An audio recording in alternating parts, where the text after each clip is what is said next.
couple of years back, I interviewed a developer of a game called Terror of Hemosaurus for one of my State of Indie articles.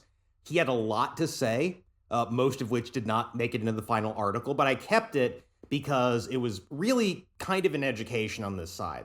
He had very conflicted opinions about Steam's visibility and discovery system. Because on the one hand, he had a pretty good case that all of these systems are privileging larger developers, even within the indie space, larger developers, because that's just kind of what's best for Valve in the end. But at the same time, he had to admit that if it wasn't for these biased systems, if it wasn't for these systems that seemed to be tilted against him and people like him, he wouldn't have achieved the kind of success that he had found. And I think these are feelings that a lot of people have these days, that the system is imperfect, but it's kind of what we have. We wouldn't be anywhere without it. But that doesn't stop it from being frustrating. It doesn't stop people from wanting to complain. And that is our topic for today, discovery for small developers. Something I pulled out because the latest Newzoo report, which normally focuses just on the top of the top of the top of the industry, has an entire section for this. Now, I know there's been a lot of discussion lately about discovery for smaller games, mostly due to Nintendo being very bad. The eShop is terrible in this regard. You've had the announcement of changes to the way they rank games that are almost assuredly going to privilege larger developers over solo, duo, small teams. Plus the fact that their ongoing issue, their weird reluctance to remove fake and stolen games. And really, Nintendo deserves every ounce of the shit they've gotten. But amid all of that and amid all the complaints they've had, I want to remind you, Valve has been letting small developers down for a lot longer than Nintendo has. And in fact, they're so bad at it that this Newzoo report has an entire special section just dedicated to how bad discovery has gotten on Steam. And if you've ever heard anyone complain about it, or if you even just paid attention at the beginning, you can probably guess where this is headed. So when we talk about Steam's internal discovery, I feel we can split this into kind of 5 categories. You've got your major sales, so the seasonal, summer, winter, autumn, plus all of the genre sales. Then you've got your individual sales, just one-off individual games. That also includes things like midweek deals and weekend deals, all the things that pop up when you first log in. You've got your showcases and events, so that's Next Fest and all of the smaller ones. You've got your browsing tools, which is going to be the main page scroll, upcoming and popular, all of those things. And then you have the discovery queue. The discovery queue seems like a great place to illustrate how bad this can get. I am going to go ahead and page through mine right now. I actually looked through it a couple days ago, and it wasn't as bad as it's been, but I'm looking at it right now, and it's opening with Doom: The Dark Ages, a AAA first-person shooter, which is not the kind of game I play or review. Just a note about, I'm going to go through this in real time. You remember that because I review games and also because I exclusively play them on PC, Steam has a lot more information on me than they would have about the typical user. You know, I believe I'm in something like the 99th percentile for games played and 97th or 98th for playtime. So they have a lot more information for me. So it's kind of unforgivable how bad the queue can be. So yeah, as mentioned, we've got Doom: The Dark Ages, which looks nothing like anything that I play. So let's go on to the next one. Okay.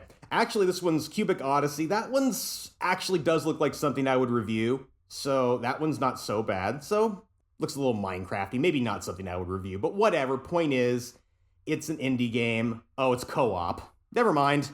The Slormancer, that could be something I'd review, I guess.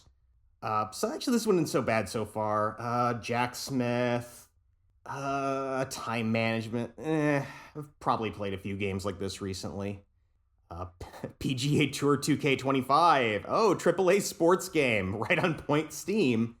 Labyrinth of the Demon King. Oh, is this Chinese? Okay, well, it's something I probably wouldn't be able to access. Oh, survival horror. All right, well, I can't remember the last time I've done survival horror, so again, not exactly spot on. I feel like there are a lot better games. Midnight Walk is one I've actually heard of and that I'm vaguely interested in, so that one's not too bad. Monster Hunter Wilds, AAA game in a series I've never played. So once again, spot on. Steam, the headliners, co-op. So nope, not for me. I know I have reviewed a few co-op games. Grand Theft Auto, why? Come on. Look Outside, another horror, survival horror, so not really something I'd do. Once Human, definitely not something I'd be into, and we're done. So, much like last time, it wasn't as bad as I thought it could be. Like, at least it didn't recommend, some of these times they recommend 8 of them will be AAA games, and none of them are things I'm remotely interested in, so that wasn't awful. But even so, I've given them a lot of information about the kind of games I like, and it didn't recommend anything that I would buy with my own money. So I would mark this as a failure, even if it's not as bad as it's been. But never mind that. Let's get on with it, because we need to go into the Newzoo report. I need to show you the numbers, because all of you have suspected, I'm sure, especially if you've engaged with the kind of the development space at all, that Steam's discovery tools are bad depending on how large you are, and it's true, and I can give you numbers. Maybe the surest sign that Steam's internal discovery kind of sucks is the fact that people just aren't, according to this report, aren't relying on it as much as they used to. So straight up, the first thing we see opening up this report, go into this section, is that over the past decade, and especially since about 2022, there has been an increase in traffic from external sources, 37% to 46%. And not only that, if we then advance, we'll also see that where games are getting their traffic, whether they are getting it internally from Steam or they're getting it from somewhere else, depends on size. The larger the game, the more traffic they are getting from inside of Steam, from these discovery mechanics. The biggest ones are getting, most games are getting about half. It's about an even split. But if you're one of the biggest of the big, it drops to about 40% external. Those large games are getting a lot more attention from those discovery mechanics we were talking about earlier. So again, this is confirmation for something we kind of already know, we kind of already suspected at least, that Steam systems, much like I think most discovery systems these days, really do privilege things that are already pretty popular. But what about the individual tools? Well, going deeper into this report, sales are significantly less effective, dramatically less effective, really, at drawing traffic to games, drawing attention to games than they were even 5 years ago. Individual sales events, again, those kind of one-off, midweek, end-of-weekend things, have just collapsed in terms of how much value they provide. So that's not a key to getting noticed. But what about sales? We've got the summer sale coming up soon. Those are always really big deal events. Well, it turns out those suck too. The problem with the big sales events, it does depend on what the sale is, because according to this, the themed events, what was the one there's one that's going on right now. What was it? Okay, as I'm recording this, we are in the Creature Collector Fest. So that's a pretty niche genre. They are doing smaller genres and subgenres now. Those are intrinsically more valuable. If you're a developer, you want to get into those as opposed to some of the really big sales, summer, winter, those kind of things. Why? Pretty simple, less competition. Those big sales, you are competing with potentially thousands and thousands of games that are on sale, and a lot of those games are really big deals. So if you are fighting against either AAA or AA or large indie games that are marking their games down sometimes by huge amounts these days, I mean, these sales are getting a little bit nuts. If you are competing against that, you're likely to lose. But in these narrower sales events, where it's just for specific genres, for example, you have a little bit of a better opportunity to shine. You're just going to stand out more when you're competing with, say, 40 or 50 games as opposed to when it's thousands of games. Now, one thing I do notice here is they do claim that events, showcases like Next Fest are still doing a much better job, which does conflict with what developers told me. Every time developers bring up Next Fest, the first thing they say is they do view that as their best opportunity to stand out more than any of the sales or anything else. But most of them will then follow that up by saying, but Next Fest these days really does privilege larger games. Just the way they're set up, if you're an upstart developer, you are not going to get as much attention. You're going to be buried under all the video showcases. You're going to, all of the little genre lists. They always default to most popular, most wishlisted, trending. You're going to be low on those. And it's just really hard to break out, especially because the Next Fest events are also getting really big. I don't necessarily know about the smaller events.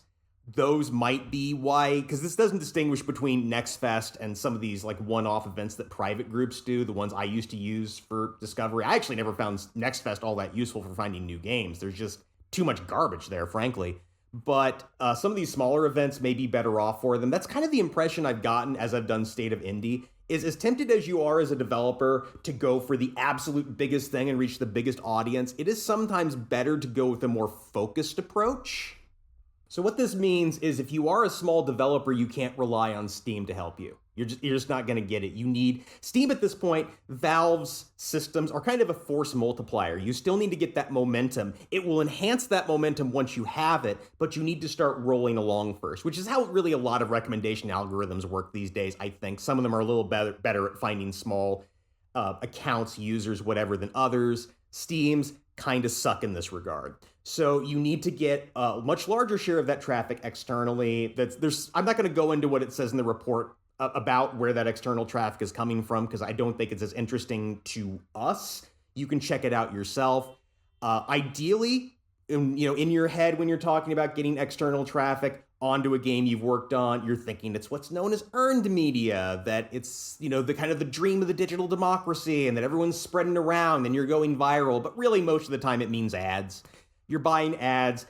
Realistically, if you are developing a game that you really want to make a go at it, you really want to succeed, you do kind of have to budget at least a little bit for advertising. It's just part of what you have to do to survive, to thrive in this environment where everything's really fractured. That is another thing in the Newzoo report, by the way. You probably heard about media fracturing, how we don't really have any centralized news sources anymore. We've got thousands of little ones. And that's true in video game spaces too. Fortnite players know Fortnite, and that's about it. And everybody's kind of off on their little islands. They don't talk that much. So really, advertising is often, unless you are developing in a certain very specific niche, I think creature collectors are actually, the current sale are actually in a pretty good position because there's a big audience and it's not oversaturated yet. But if you're doing first-person shooters, if you're doing JRPGs, if you're doing anything like that, it's going to be a much harder road. And unfortunately, you're probably going to end up having to pay for attention.